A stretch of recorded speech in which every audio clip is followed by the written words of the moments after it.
Hello, welcome to the channel. Thanks for watching, and you join me when I'm doing my finishing touches on my third Great Unclean One in plastic. Number 2 is built on the side here, and number 3 is the Rotigus model that you've seen on the channel previously. And yeah, touch on a little bit why I'm doing 3 Great Unclean Ones fairly soon. But this video is really just going to be a little chat about selling my Death Guard army, why I've sold my Death Guard army, and kind of what I'm doing next, and then hopefully a little bit of an insight into my way of thinking when I'm doing models whilst I'm building a model. So if I do go quiet and funny and things, it's because I can't concentrate on talking and building a model at the same time. I am only a simple chap after all. So firstly, I suppose, really to understand why I've sold my Death Guard army and kind of what's coming next, and some of my decisions, people might go, what are you talking about? Why are you doing that? Which is generally the answer I get when I say what I'm about to say. So I thought a bit of background, I suppose, when you're talking about selling an army, people go, you're selling Death Guard, that's bonkers. If I go back a few years and tell you, before I started this channel, and my friends and I who were doing, who I game with, or used to game with a lot more than I do, we were doing a big campaign for Hail Caesar, which is a Warlord Games Warlord game system based around kind of ancient history, and I did a Roman army. And over the course of this campaign that we were playing, there's no real point system in it, but I did this Roman army 5 or 6 times.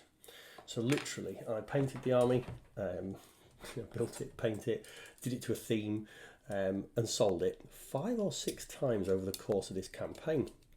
And people think I'm mad. Why are you doing exactly the same army 5 or 6 times? And it was the same army. It was around about, I'm going to say, 80 legionaries, a couple of scorpions, some auxiliaries, those kind of things. So if you don't know Roman history, it's probably meaningless to you. But I did that same force multiple times. And why is that? Because what would be the joy? Now, for me, the joy in the hobby, there's lots of fun parts. Look, I love the painting. I love the playing the games, I love converting, I love whatever, all that kind of stuff. But for me, the really enjoyable part is the painting side. Wasn't always the case. I was quite often more of a gamer than I was a painter for years and years and years. But the last few years, that's definitely what I've become more of. Definitely more of a painter than a gamer. And not every night, but I probably paint, I'm going to say, an hour a night. As a rough, if you were to estimate it over the week. Very different this week. Done very little this week. I've been away for work quite a bit. Work's been quite heavy. And then like Friday night, my wife and I were across at the Peace Hall in Halifax to see Biffy Clyro. Really good gig if you're into Biffy. Really, really good gig. Although we paid for the live lounge tickets, which are kind of the I suppose best tickets, not because we wanted the best tickets, but because they'd sold out of everything else by the time I got onto the pre-order system. Definitely not worth seeing the live lounge tickets. It's not worth the extra money, but it was worth it to see Biffy. Anyway, I digress. So yes, so busy week this week, so I've not done so much. But on a normal week, I would do an hour a night. Don't really watch a great deal of telly. So after dinner, do a bit of painting, and really it helps me kind of decompress from the working week. Helps me relax, de-stress, all those kind of things, and I genuinely just enjoy the painting. So because of that, if I do an hour of painting a night, and in the case of that Warlord Games thing I said before, and I've not got multiple projects on the go, and the only thing I'm really thinking on at the moment is one kind of project, like the Hail Caesar stuff a few years ago, I'll end up doing the same thing again and again, and with massive forces, not a problem. Kind of explains why, like with the Death Guard the last few years, which is the topic of this conversation, why I'm selling the Death Guard. Over the last few years, that has been quite a big focus, and I've been really excited about a lot of the Death Guard models, a lot of what they're doing, which is unusual because prior, again, to the channel starting, I'd actually got and given away a Death Guard army in the 7th edition, whichever it was, box set. You got a big Death Guard force. I did the Space Marines from that. I did them as Nova Marines at the time, and ended up with quite a big Nova Marine army, which again, I sold. And then just the Death Guard at that time just didn't excite me. I actually gave it away to a mate who was really keen on Death Guard. We were out for dinner. I was working down in London at the time. And he said, oh, they're really nice. I said, oh, you pay for dinner, then you can have them. Which, if we'd have been in a really expensive restaurant, I could understand, but we weren't. We were in a pie and mash shop. But they didn't float about at the time. Now, I've got really, really into the Death Guard over the last few years. And it's got a bit out of hand, as you've seen. Done a lot of models, a lot of focus, whether it's Knights, whether it's Titans, all those kind of things. And I've really enjoyed it. So you're thinking, well, why have you got rid of the army? Well, a lot of it is because you get to a point where you end up with just far too many models. Yes, it's nice having a big army, and I've done some big games, and you'll see some pictures on Instagram and things of, oh, here we are doing a 10,000 point game, and I've got a knight and a whatever, Titans, and that's great. But for me, what made the decision to get rid of this army? Well, as I've just broken the tongue on the model, this is what happens when you talk and don't concentrate. I'll fix that later. Yeah, you get to a point where you've just got too much, and really the decision for me was made down at, or going down to Warhammer World the other week. Again, if you've watched the thing, you'll see on my Instagram, put a lot of pictures on of me and my mates down at Warhammer World doing a big game again. And it was really packing the car for the journey that made me think, right, this has gone too far again. It is time to purge and get rid of this army, because the army I took only took 3,000 points of actual Death Guard and then the Titan. But to get that 3,000 points of Death Guard down to Warhammer World took 4 KR figure cases. It took a couple of large boxes. It took something, and it just got a bit daft, especially when I put them in the car. Drove to Leeds, picked up a friend who was coming with us, picked him up, and literally the car boot was completely full and it burst onto the back seat. Now you could be saying, well, it's my fault for packing them in figure cases and not just having a big box and chucking all my toys in. But really nicely painted models, well, not really nicely, let's not exaggerate, decently painted models to a very good gaming standard. That's how I kind of do my models. But it took a lot of space, a lot of things, and I like having things in cases, organised, so that they're keeping them safe. And why wouldn't you? Why wouldn't you keep your models safe? So yeah, after that I thought, well, this is getting a bit silly. I don't have display cabinets full of hundreds and hundreds of models. I use some of those IKEA, I can't remember what they're called, but the pods, you'll know what I mean. The IKEA kind of little square cube display cases.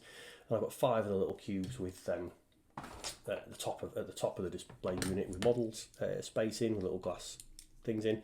So I do have some display space, but certainly not enough display space for all those models. So it gets a bit silly, and I thought, right, it's time for them to go. And again, I've done this multiple times in the past. Now, in the past, I've kind of always gone, right, well, what am I moving on to? So I might finish a Nova Marine army, like I just mentioned before. And then I thought, right, now I'm going to move on to Sisters of Battle. Okay, I know what I'm doing and what my plan is. Now, this time round, I didn't know at the time what my plan was. I just knew I was getting frustrated with, when I go to play a big game, how my Death Guard army is organised, and it's too many cases, and it's just getting a bit unwieldy, and there was no real plan for a Death Guard army either. You might have noticed over the years, when I do an army, there isn't really a plan for what I'm going to do and how I'm going to do it. It's a case of, ooh, that's a really cool model. That's what I'm going to do. So I'm just looking at the instructions for the next part, building this bell. And that's kind of how I ran it. I didn't really have a methodology for what I was building. I just found a cool model, stuck it together, built it, and converted it up, whatever. And that's kind of why I think it's got out of hand. So that was a decision. That's why I wanted to get rid of it. I have done that before. I have actually sold that Death Guard army a few years ago in one big block with Titan in it, with all the models, with etc, etc. And then the guy pulled out the sale. No problem. He had some personal stuff. Completely understand. And that made me go, oh well, never mind. What am I doing next? And I didn't really have a plan for what I was doing next. And I just carried the Death Guard on. Now this time round, again, I don't really have a plan for what to do next. And that really, there's not anything in 40k at the moment that is really catching my fancy so much that I have the massive desire to do that.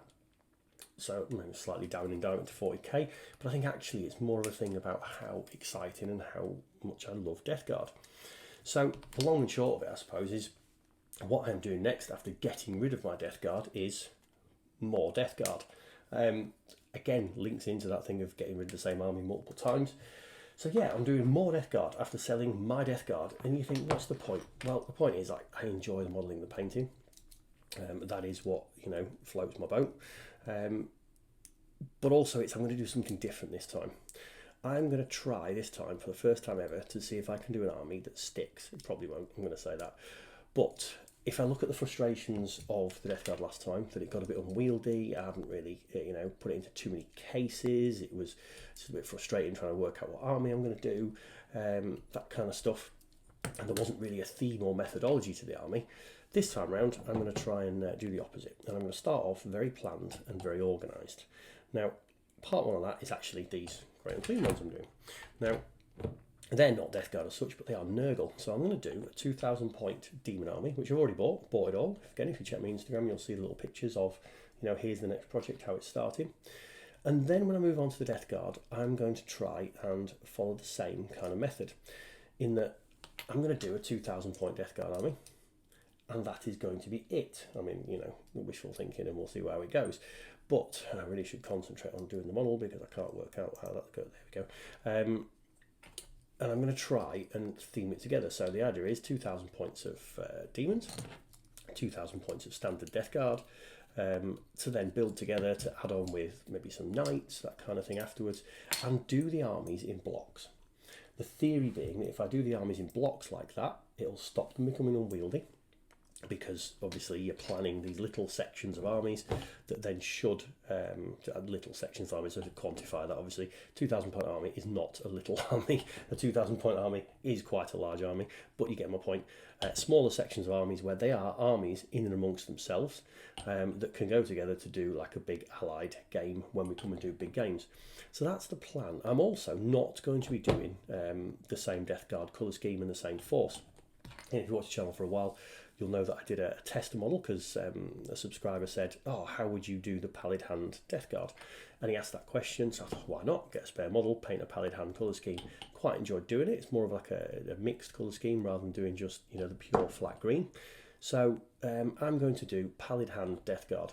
I'm going to do it very planned and organised. The recent Dreadnought sort of Hellbrute kit bash you've seen on the channel, you'll know that that was Pallid Hand. That might not make it into the army actually, because the Pallid Hand, what I quite like about their background is that they have a lot of Dreadnoughts, a lot of Land Raiders, whatever. So the idea is I'll do a 2,000 point Pallid Hand force as well. So that's kind of what's coming. That's kind of the methodology for why I've got rid of my Death Guard army. What's going with that. Now, this time round, I'm going to try and keep the force in one clump. Well, that makes even sense. So, historically, if I've got a bit bored of some of the knights I've done and converted up to the Death Guard, I might have sold that separately, but I've still kept the bulk of the Death Guard force. I did sit and work out the other day if I'd have actually maintained the entire Death Guard army and never sold anything along the way. So, again, and that's what I've done. I've sold things along the way, and I really can't find this next piece that I'm needing. Yeah, I've sold things along the way of the build, where I might have sold an individual knight or dropped some stuff off as I'm going. I would have ended up with actually around 25,000 points of Death Guard when you add in the Titans and the Knights. So this time round, though, even though I may never get to that kind of size of force, and that's definitely not the intention, what I am going to do, though, is I'm not going to get rid of anything until I've done these separate 2,000 point armies. I mean, that might change as I go through the period, but the idea is that's what I'm kind of going to do. So hopefully we're going to see over the next few months is me doing this demon army, which I don't actually think will take too long, because I've got some pretty quick demon ideas of what I'm going to do.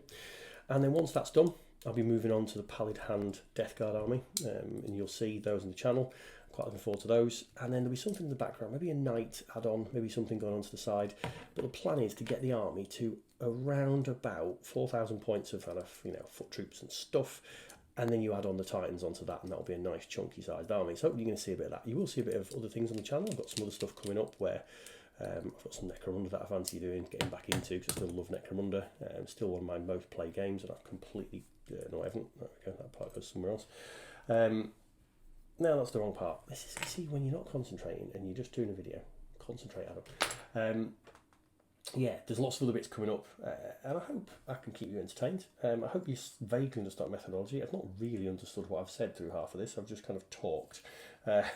So I hope how I've just talked has made you some kind of sense, and really a bit of an insight into my strange mind. Out of interest, when I'm doing this, it's 6 o'clock in the morning on Sunday, my day off, but I always get up early. So it's Sunday morning, right before this video is going to go live, and I just thought, right, I'll do something, because again, busy week. I've not done a great deal of hobby this week, definitely not to put a video out. And obviously this is not my job by any means. This is just a fun kind of channel to just talk stuff and show my hobby journey. And part of the reason to show my hobby journey was, like I said before, if I was to try and look at what I've done over the years in terms of models and hobby, I've got no idea, because it, I sell them, I get rid of them, I move on. And I suppose part of starting this channel was to give me a kind of record of what I've done. So hopefully that kind of understands why I need a record of what I've done, because I paint so many models and get rid of them so often. Yeah, and hopefully give you a bit of insight, and I'm waffling now. So look, if you've enjoyed that, ask me questions. It's absolutely fine. I'm really up for answering stuff, really up for doing different style of video. This obviously was a bit of an off-the-cuff style of video, really more than anything else, to well, explain kind of why, because people have asked. So if you did enjoy this kind of style of chatty video, I really should start following build guides, because that needs to go under there. Oh, there we go, Adam, never mind. Yeah, just ask the questions. I hope you enjoy the ramble. Probably get absolutely terrible viewing figures out of this and ruin my algorithm, which I do every now and then by dropping videos on bolt action into a 40k channel, and it seems to wreck that, and people tell me what you're doing. But the point is, I do what I do because I enjoy the hobby. So yes, I'm going to cut it short here because I'm 15 minutes in, and that's way longer than I would ordinarily do a video. And I'm probably not building the models as well as I could. But actually, now it kind of feels like I should just finish the model off. So that you can actually see, here's a finished model. Let's do that. Let's just finish the model off on this on this rambly video. And if this video gets no views and no interaction, well, I probably know that this isn't the kind of style of video I should do. So obviously with these models, you are going to see my channel soon, but I do have a lot of gap filling to do. I mean, look at some of the corking gaps that are on here. So yeah, there'll be a lot of gap filling to do. They will feature on the channel soon. I've also bought, out of interest, just because it's at the side here, the Forge World Great Unclean one. I actually bought it off eBay, because obviously they don't make it anymore. So you'll be seeing quite a few Great Unclean ones on the channel. Quite a few things coming up. And then at the end of that, obviously you'll see the Death Guard coming on. So yeah, Death Guard is going to be back on the channel, but it's going to be a very planned and organised Death Guard force. It's not going to be the random messing about one that I did before, just kind of doing what takes my fancy. I'm going to plan it in advance, which is very unusual for me. So you'll see that coming up, and hopefully I'll keep you entertained with that. Right, that's the Great Unclean one together. Great Unclean one number 1, or number 3 actually. And plastic one there. So yeah, hopefully enjoyed that ramble. If you did, like, comment, subscribe, and all that YouTube jazz. If you didn't, well, don't bother. All right, I'll speak to you soon.